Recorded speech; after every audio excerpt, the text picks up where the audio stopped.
qu'ancien directeur de chef d'établissement, enfin en tant que chef d'établissement de privé sous contrat, je me souviens quand même de cette motivation de non, je pose candidat plus dans un établissement privé sous contrat que finalement dans le public. Et on leur disait mais pourquoi? Et ils disaient mais il y aura une possibilité de relation qui est autre. Et puis j'attends quelque chose. Est-ce que vous avez eu l'occasion de discuter justement avec ce type de professeur et qui disait un peu, qui exprimait ce qu'ils attendaient finalement d'un privé sous contrat au lieu d'un public? Pourquoi il y a ce choix et cette distinction? Alors voilà, là je crois qu'il y a une très grande pudeur des enseignants à dire leurs raisons profondes. Alors ceux qui sont très engagés dans l'Église vont dire, voilà, moi j'ai fait le choix de... C'est mes convictions. C'est assez clair, voilà.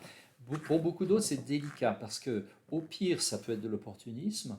Et dans ce cas-là, certains professeurs assument mal leur propre choix et finalement vont se mettre eux-mêmes en situation délicate. C'est-à-dire, ils sont au fond, en mal-être, une espèce de culpabilité. Bon, voilà.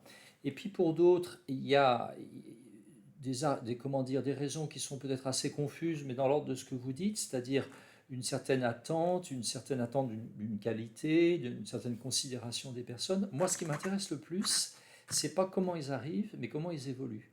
Parce que là, il y a vraiment des belles surprises. Enfin, moi, j'ai eu plusieurs conversions dans mon établissement, donc quelqu'un qui est devenu le directeur d'un des sites et qui fait avec son épouse, responsable de la pastorale, un travail extraordinaire dans une zone qui est une zone de banlieue. On vient d'ouvrir un lycée.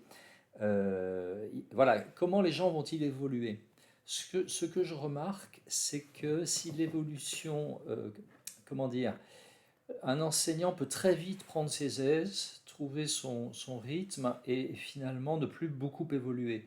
Donc c'est un métier où il faut quand même stimuler l'engagement un peu sans arrêt. La formation continue n'est pas naturelle en eux.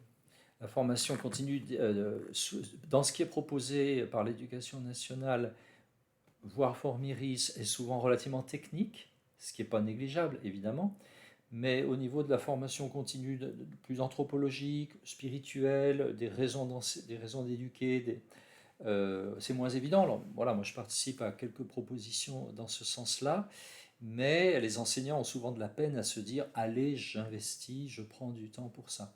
Alors c'est pour ça que je propose aussi par mon association, enfin par la communion des éducateurs chrétiens, une session d'été, fin juillet, là, à Chadnac, au Puy, près du Puy, parce que voilà, un temps de vacances, on peut à la fois décompresser, se détendre, mais aussi réfléchir, se retremper dans la Bible, tout simplement, parce que la Bible est un grand manuel d'éducation, et finalement, à distance de l'année écoulée et de l'année à venir, prendre un petit peu de hauteur et finalement retrouver des raisons de s'impliquer comme chrétien dans l'école.